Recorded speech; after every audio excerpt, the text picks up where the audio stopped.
Olá, pessoal! O assunto de hoje é o amplificador operacional. Eu sou o professor Fabiano e vamos percorrer juntos os assuntos que são as características ideais do amplificador operacional, a realimentação negativa, o amplificador não inversor, o amplificador inversor e circuitos usando a configuração inversora e também a não inversora. Para começar, vamos estudar o amplificador operacional como se fosse um circuito ideal. A função de transferência entre as entradas do amplificador operacional, que são duas, por isso que esse amplificador recebe o nome de amplificador diferencial, porque ele tem uma entrada inversora e uma entrada não inversora. Então, retomando, a função de transferência entre as entradas e a saída é dada por essa equação. Ou seja, a tensão de saída é igual a um ganho a zero, que a gente chama de ganho de malha aberta, que multiplica o potencial da entrada não inversora menos o potencial da entrada inversora. Essa diferença entre o V subscrito mais menos o V subscrito menos também é conhecida como tensão diferencial.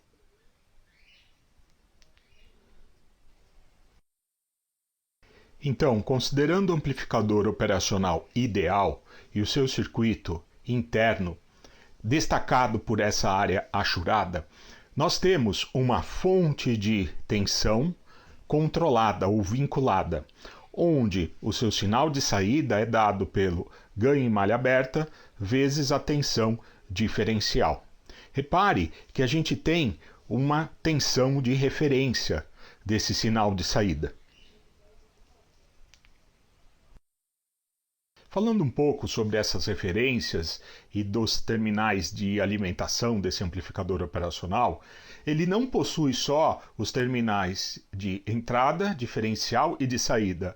A gente precisa alimentar esse amplificador operacional. Geralmente a gente usa então o pino na tensão de alimentação positiva, o V+, e tensão de alimentação negativa.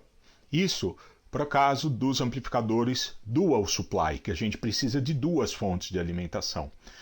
Os amplificadores vêm evoluindo bastante nos últimos anos e hoje a maioria deles, ou grande parte, vamos dizer assim, é single supply, onde a gente conectaria o VE na referência do circuito, ali no GND, e o VCC na alimentação. E também o potencial de alimentação dos amplificadores operacionais vem reduzindo, principalmente porque há circuitos com uso em aplicações específicas de baixo consumo de energia. Então essas aplicações single supply muito utilizadas.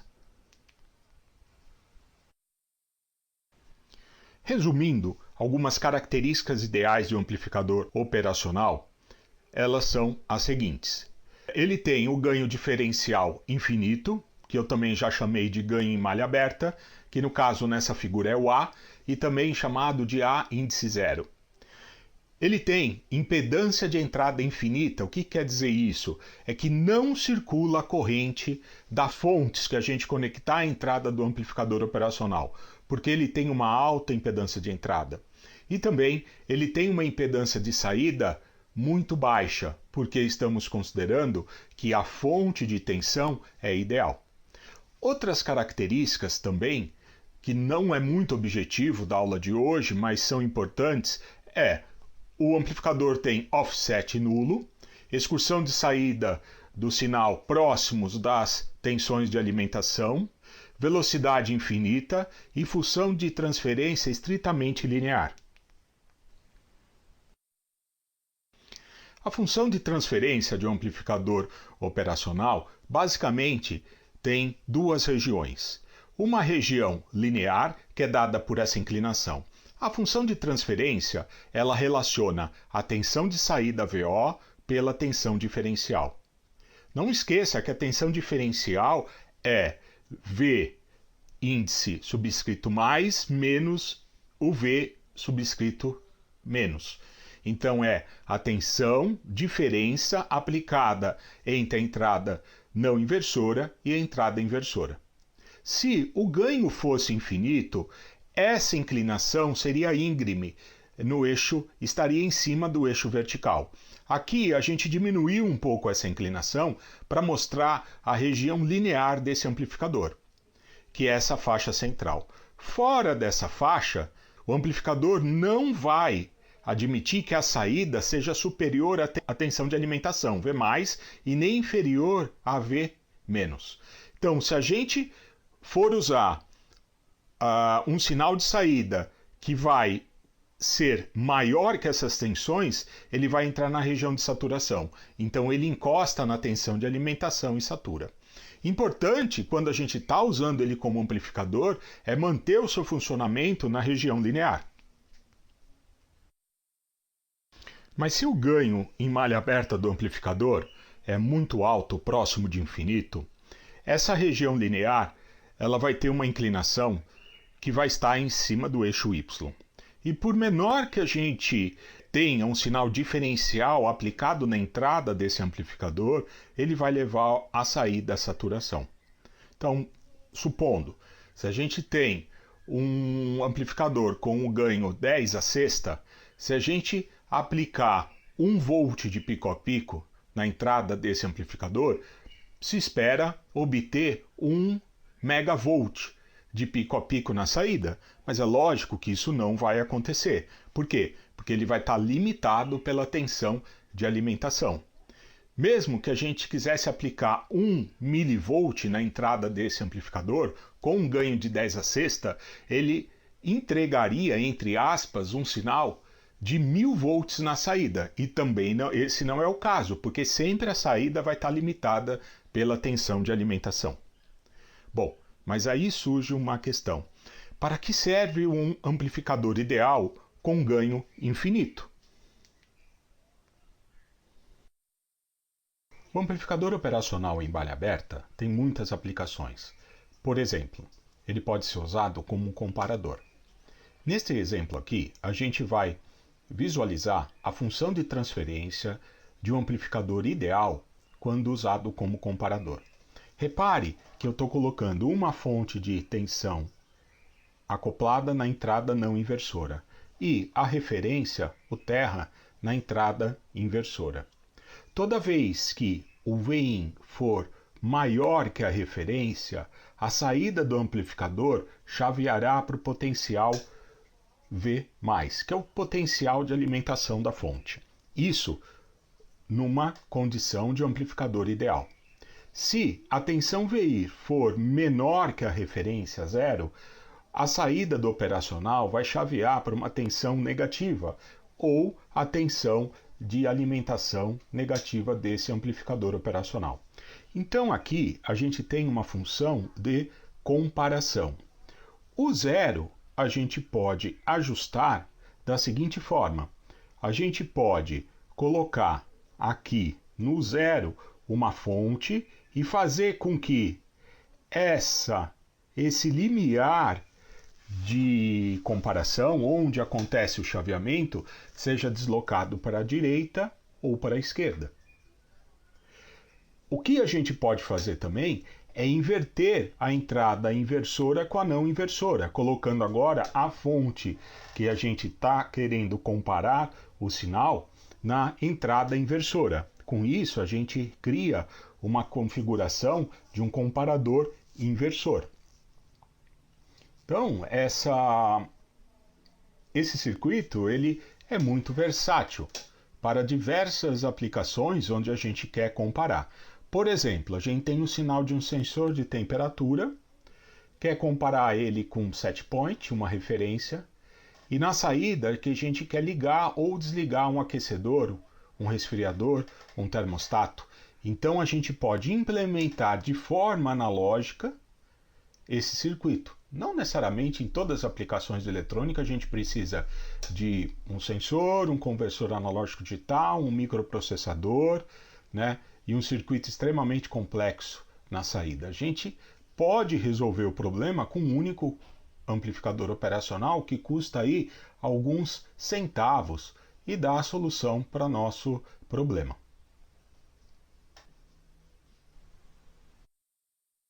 Mas então, como que a gente pode usar um amplificador na sua região linear? a gente tem que estender a região linear, diminuir essa inclinação do amplificador, diminuindo o seu ganho, para assim conseguir utilizá-lo como amplificador.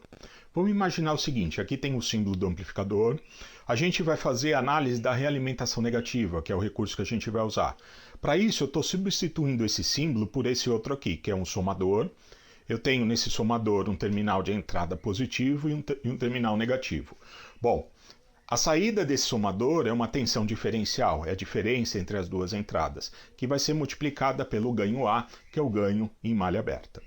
Bom, pegando então essa nova simbologia aqui do nosso amplificador, colocando ela aqui embaixo, a gente pega uma parcela do sinal de saída, multiplica pelo um fator de alimentação, no caso B, e diminui, conecta essa informação, que é BX0, que é igual a XF, diminui ela do nosso sinal de entrada, usando a própria entrada inversora. Com isso, a gente realimenta o sistema. Vamos analisar matematicamente, então, como que esse circuito responde. Vamos, então, por inspeção, tirar 3 equações do circuito. A primeira equação, eu já falei dela, é que XF é igual a um fator de realimentação B vezes a saída X0. Xi é a tensão diferencial, que é igual ao XS menos o XF. E a terceira equação é a saída X0 ela é igual ao ganho em malha aberta vezes o sinal diferencial Xi.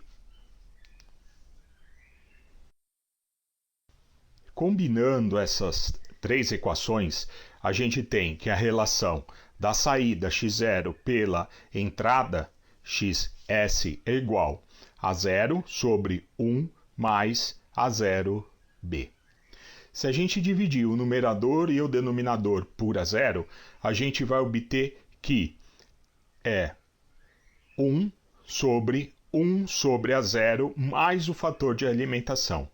Mas se A0 é muito grande, o fator no denominador 1 sobre A0 pode ser desconsiderado, sobrando então que o ganho realimentado desse circuito é numericamente igual ao inverso do fator de realimentação. E isso é um resultado muito interessante.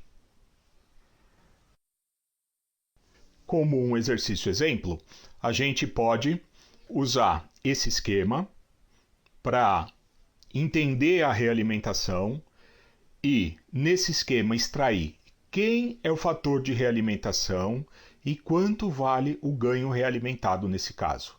Observe o seguinte, que a gente está pegando a saída e conectando diretamente a entrada inversora. Portanto, o B é igual a 1. Bom, se o B é igual a 1, a equação que a gente acabou de deduzir diz para a gente que o ganho realimentado vai ser o inverso de 1, que é o próprio 1. Mas e se a gente quiser, usando aquela equação, saber quanto que vale o ganho realimentado se o A0 não é infinito? Vamos supor que o A0 é igual a 1000. Então a gente pode substituir A0 aqui na expressão, que a gente vai ter que AV, o ganho realimentado, é igual a 1000 dividido por 1001, já que o B é igual a 1. Isso vai levar que o ganho é 0,999.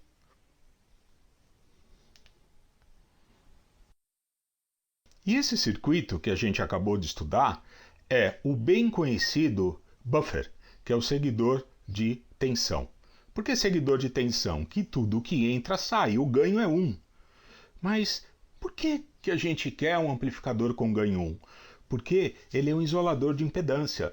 Por mais não ideal que é a minha fonte de tensão que eu estou colocando na entrada, ela pode ter qualquer resistência RS, que ela vai estar conectada com o amplificador operacional que tem essa impedância infinita. Então eu não tenho que me preocupar com a impedância de saída da fonte. E outra, a saída desse amplificador operacional tem baixa impedância.